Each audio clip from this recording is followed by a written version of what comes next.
BRS పేరు వింటేనే CM Revanth Reddy భయపడుతున్నారని ఆ పార్టీ నాయకురాలు తుల ఉమ అన్నారు. తెలంగాణ భవన్లో ఆమె మాట్లాడారు. రేవంత్ రెడ్డి మాట్లాడితే అసెంబ్లీకి రమ్మంటారు. అదే అసెంబ్లీలో సబితా ఇంద్రారెడ్డి మైక్ కట్ చేశారు. ఆమెను ఎంత అవమానించారో మనం అందరం చూశాం. ప్రజలకు 420 హామీలు ఇచ్చి, దొంగ మాటలు చెప్పి ఓట్లు వేయించుకున్నారు. కాని ఒక్క హామీ అమలు చేయలేదు అని తుల ఉమ విమర్శించారు. ప్రజాప్రతినిధులుగా ఉన్నటువంటి వాళ్ళను అనేక సందర్భాలలో అవమానపరుస్తున్నటువంటి పరిస్థితి మనం చూస్తూ ఉన్నాం.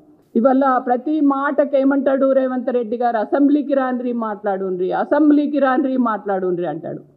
మరి అసెంబ్లీలో సబితా ఇంద్రారెడ్డి గారు మాట్లాడుతూ ఉంటే మైకు కట్ చేసి ఆ అసెంబ్లీలో ఏ రకంగా ప్రవర్తించిరో మీరు చూసిరు, మేము చూసినాం, అందరం కూడా చూసినాం కదా.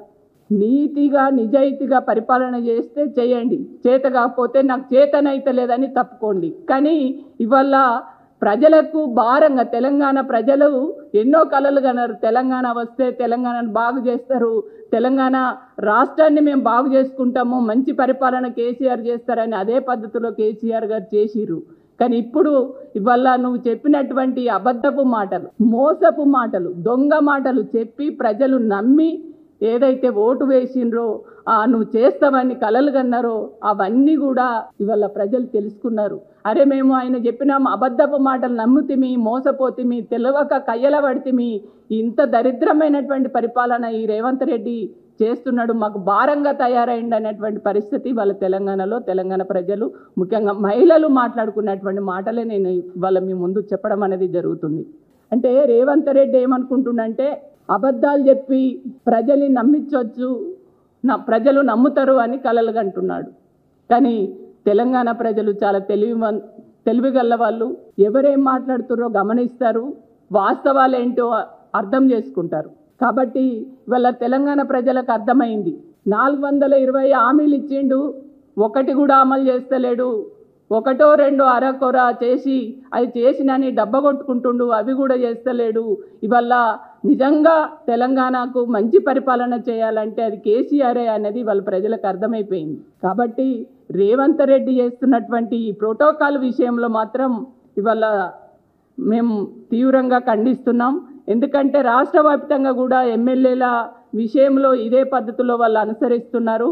ఇవాళ ప్రోటోకాల్ పాటించండి, ప్రోటోకాల్ పాటించకపోతే ఖచ్చితంగా ఇవాళ నేను ఒకటే అడుగుతాను. నిన్న వేదిక పైన పోలీసులకు ఏం అవసరం అండి?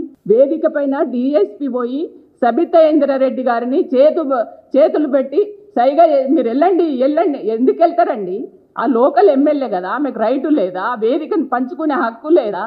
అట్లాంటి వ్యక్తిని అంత ఒక ఉన్నతమైన ఒక సీనియర్ నాయకురాలు, ఒక హోమ్ మినిస్టర్గా చేసి ఉన్నటువంటి తననే ఆ రకంగా మీరు అవమానపరిస్తే ఇంకా సామాన్యుల పరిస్థితి ఏంది?